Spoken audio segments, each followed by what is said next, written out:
Praise the Lord. आप सभी को जय मसीह की। आज हम लोग परमेश्वर के वचन से फिर सीखेंगे कि आज हमसे परमेश्वर क्या बात करना चाहते हैं।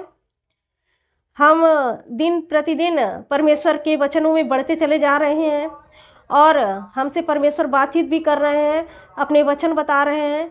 परमेश्वर का इसके लिए बहुत बहुत धन्यवाद हो। आज हम लोग परमेश्वर के वचन से सीखेंगे कि बहुत सारे लोग कहते हैं कि हमारा समय निकल गया है।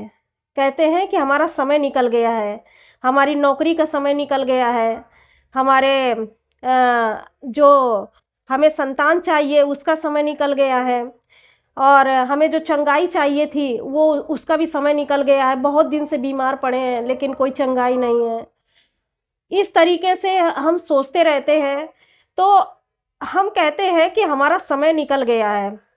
हम समय मतलब ओवर एज हो चुके हैं हर चीज़ में।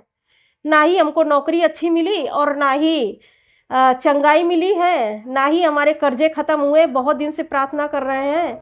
तो आज हम सीखेंगे कि हमारा समय निकला है कि नहीं निकला है। जैसे लोग सोच रहे हैं कि हम मसीह में हैं और बहुत समय से प्रार्थना कर रहे हैं और सोच रहे हैं कि अभी तक कुछ प्रार्थना का उत्तर नहीं आया है और अब मेरा समय निकल गया है। अब उनकी आशा टूटने लगी है।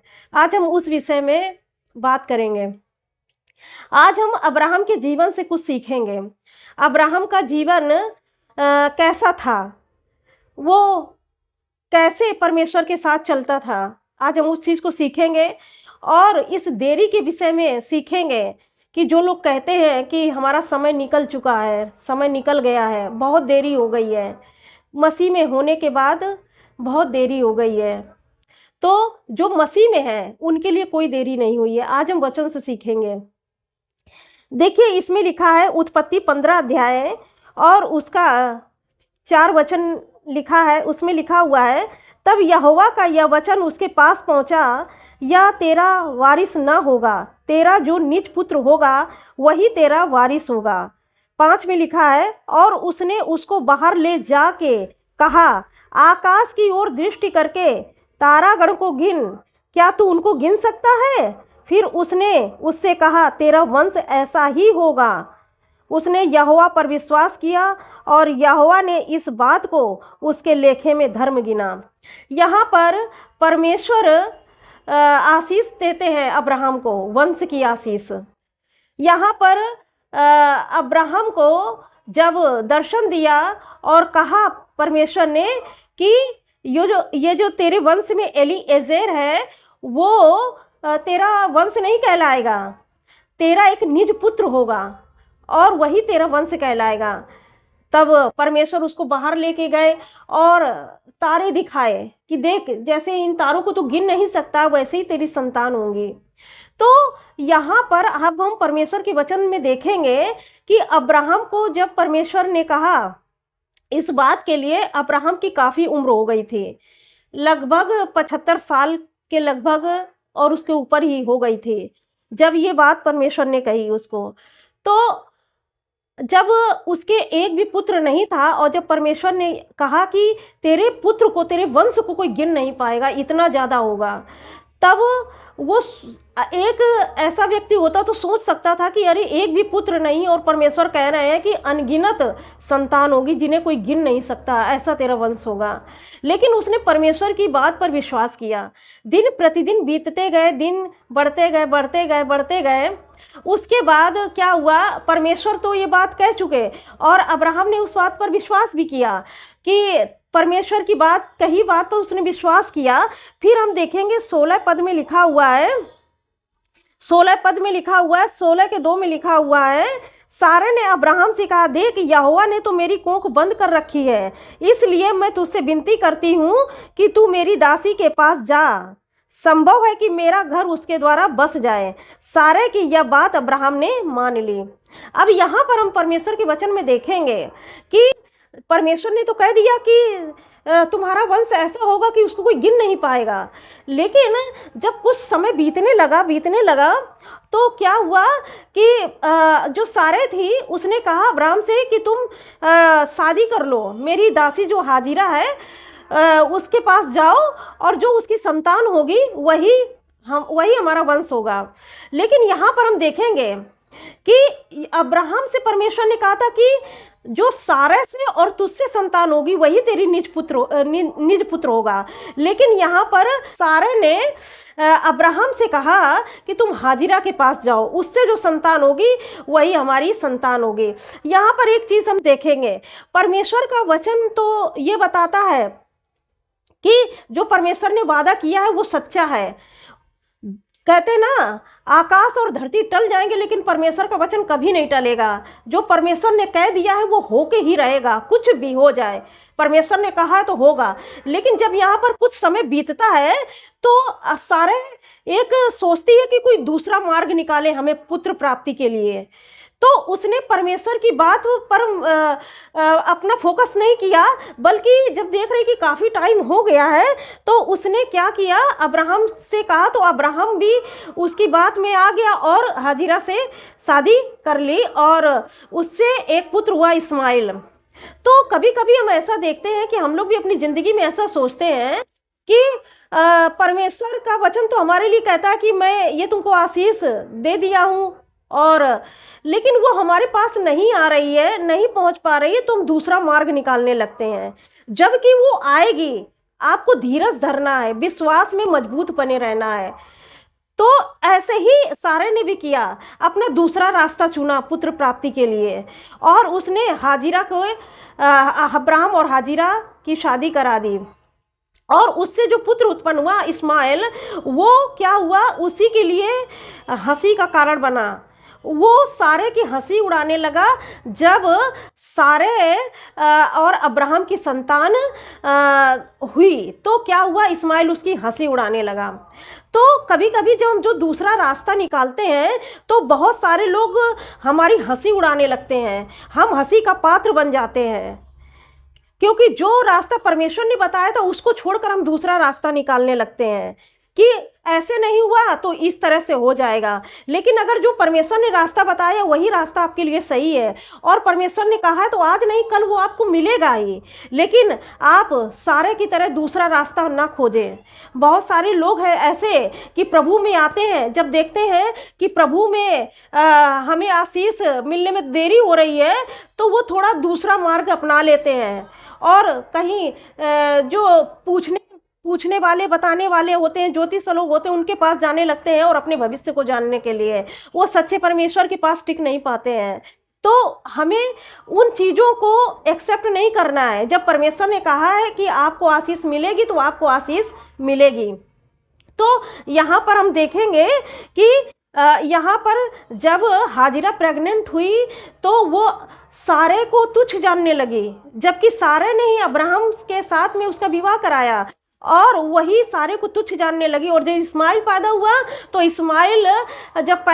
जब इस्माइल बड़ा हो गया थोड़ा, तो जब सारे प्रेग्नेंट हुई और जब उसने इसहाक को जन्म दिया तो इस्माइल उसकी हंसी उड़ा रहा था।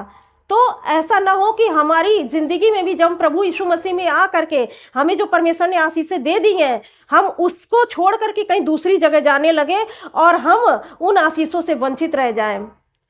लेकिन यहाँ अब्राहम जो था वो क्या हुआ, वो परमेश्वर पर विश्वास किया। और यहाँ पर हम देखेंगे लिखा हुआ है, वचन में लिखा हुआ है, रोमियो की पुस्तक 4 अध्याय उसका 19 वचन लिखा हुआ है, वह जो 100 वर्ष का था अपने मरे हुए से शरीर और सारा के गर्भ की मरी हुई की सी दशा जानकर भी विश्वास में निर्बल न हुआ। जबकि अब्राहम जान रहा था कि हम ओवर एज हो चुके हैं, हम किसी भी बच्चे को जन्म नहीं दे सकते हैं, उसका शरीर बूढ़ा हो चुका था, और जो सारा थी उसका भी शरीर ऐसा नहीं था कि वो माँ बन सके। लेकिन परमेश्वर क्या करते हैं, मरी हुई शरीर में भी जान डाल देते हैं। परमेश्वर वो काम करने वाले, इसीलिए परमेश्वर के राज्य में कोई ओवर एज नहीं होता है। परमेश्वर के राज्य में कभी भी उसका समय नहीं निकलता है। परमेश्वर का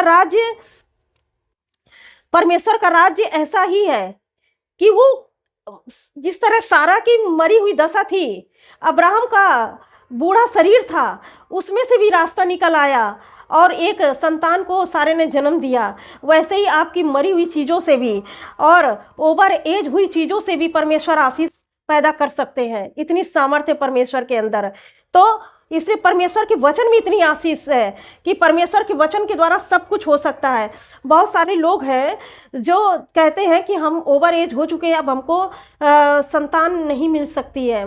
लेकिन आज मैं परमेश्वर के वचन के साथ इंकरेज करना चाहूँगी आपको कि चाहे कितनी भी उम्र हो जाए, परमेश्वर के राज्य में कोई ओवर एज नहीं होता है। अगर आप परमेश्वर पर विश्वास करते हैं तो परमेश्वर आपको संतान भी देगा, बट आपको धीरज धरना है। और जैसे वो अब्राहम भक्ति करता रहा, वो नहीं डरा। अब उसने ये नहीं देखा कि मेरा शरीर बूढ़ा है और सारा जो है वो बुढ़ी है, ऐसा उसने नहीं देखा। उसने परमेश्वर पर विश्वास किया और अपने शरीरों को नहीं देखा। और बहुत सारे लोग देखते हैं कि वो कहते हैं कि अब हम ओवर एज हो गए हैं, हमारी नौकरी नहीं लगी है, अब तो हम ओवर एज हो चुके हैं, अब ऐसे ही हमारा ज़िंदगी बीतेगा। नहीं, परमेश्वर कहते हैं ना, ओवर एज में भी परमेश्वर पिता आपको आशीष दे सकते हैं। परमेश्वर का वचन आपको आशीष देता है, आपके लिए ऐसा मार्ग निकालेगा परमेश्वर कि आप जो ओवर एज होने से पहले अपनी जवानी में काम नहीं कर पाए, वो आप अपने इस ओवर एज की जो ओवर एज का जो समय है उसमें आप अद्भुत और आश्चर्य कर्म परमेश्वर आपकी ज़िंदगी में करेगा। तो और जैसे बहुत सारे लोग बीमार हैं, वो कहते हैं कि अरे अब हम बहुत दिनों से बीमार हो गए, अब हमको चंगाई नहीं मिलेगी। नहीं, आज भी आपको चंगाई मिलेगी। आप मजबूत बने रहिए, समय लग रहा है लगने दीजिए, बस आप प्रार्थना में, आराधना में, परमेश्वर के वचन पर विश्वास करिए, एक ना एक दिन वो ज़रूर काम होगा। मैंने बहुत सारे लोगों को देखा है, अपन जैसे कलीसिया में भी जाते थे, जिनको संतान नहीं थी, बच्चे नहीं थे, उनको 20 साल बाद, लगभग 18 साल 20 साल बाद परमेश्वर ने उनको संतान दी है। तो परमेश्वर सब कुछ कर सकते हैं। मत सोचिए कि हम 50 साल के हो गए हैं, 40 साल के हो गए हैं। परमेश्वर कहते हैं ना, सब कुछ कर सकते हैं, बट उन पर, उनके वचन पर विश्वास करना। परमेश्वर के राज्य में कोई भी चीज़ ओवर एज नहीं होती है। जिस तरह परमेश्वर ने लाल समुद्र को 2 भाग कर करके वहाँ से सूखी भूमि निकाल दी, जो कभी ऐसा हो नहीं सकता था कि समुद्र 2 भाग हो जाए, एक जैसे असंभव बात थी, यह असंभव बात थी, लेकिन परमेश्वर कहते हैं ना, असंभव बात को संभव बना देते हैं। तो और उसी मार्ग से निकाल लिए। ऐसे ही परमेश्वर आपकी ज़िंदगी में कार्य करेगा। आप मत सोचिए कि हम ओवर एज हैं। आप बस परमेश्वर की भक्ति कीजिए, उसके वचन पर विश्वास करिए, मन लगा के परमेश्वर की महिमा करिए, और परमेश्वर एक न दे एक दिन आप, जब परमेश्वर आपको देखेगा कि आप लगातार आप उसकी महिमा कर रहे हैं, उसमें बने हुए हैं, धीरज धरे हुए हैं, और आपको पूरा विश्वास है कि ये होगा ही, कितना भी समय लग जाए, आपको विश्वास है, आप उसकी महिमा लगातार करते रहिए। और जो भी चाहिए, चाहे आपकी ओवर एज हो चुके हो, फिर भी परमेश्वर आपको आशीष देगा। आपको आपकी सफलता आपको ओवर एज में मिलेगी, जो परमेश्वर ने आपके लिए रखी है। इसलिए आप मत कहिए कि हमारा समय निकल गया है। नहीं, अभी आपका समय नहीं निकला है। मसीह लोगों का कभी समय नहीं निकलता है। हाँ, हालेलुया। परमेश्वर आप इन सब परमेश्वर इस वचन पर आप सबको बहुत आयत के आशीष से। आइए हम छोटी सी प्रार्थना करते हैं। धन्यवाद, धन्यवाद मेरे सर्वशक्तिमान जीवित परमेश्वर पिता, हम धन्यवाद देते हैं। राजाओं के राजा, प्रभु के प्रभु, हम धन्यवाद देते हैं। आप महान परमेश्वर है। हे पिता परमेश्वर, मैं धन्यवाद देती हूँ आज के वचन के द्वारा जो लोगों को सिखाया है परमेश्वर पिता, वो लोग सीखने पाए परमेश्वर पिता। प्रभु, आपके राज्य में कोई भी ओवर एज नहीं है परमेश्वर पिता। प्रभु, जिस तरह से अब्राहम और सारा बूढ़े थे परमेश्वर पिता, आपने एज नहीं देखी परमेश्वर पिता और उन्हें संतान दी। 100 वर्ष की उम्र में अब्राहम पिता बनने का सौभाग्य मिला उसे।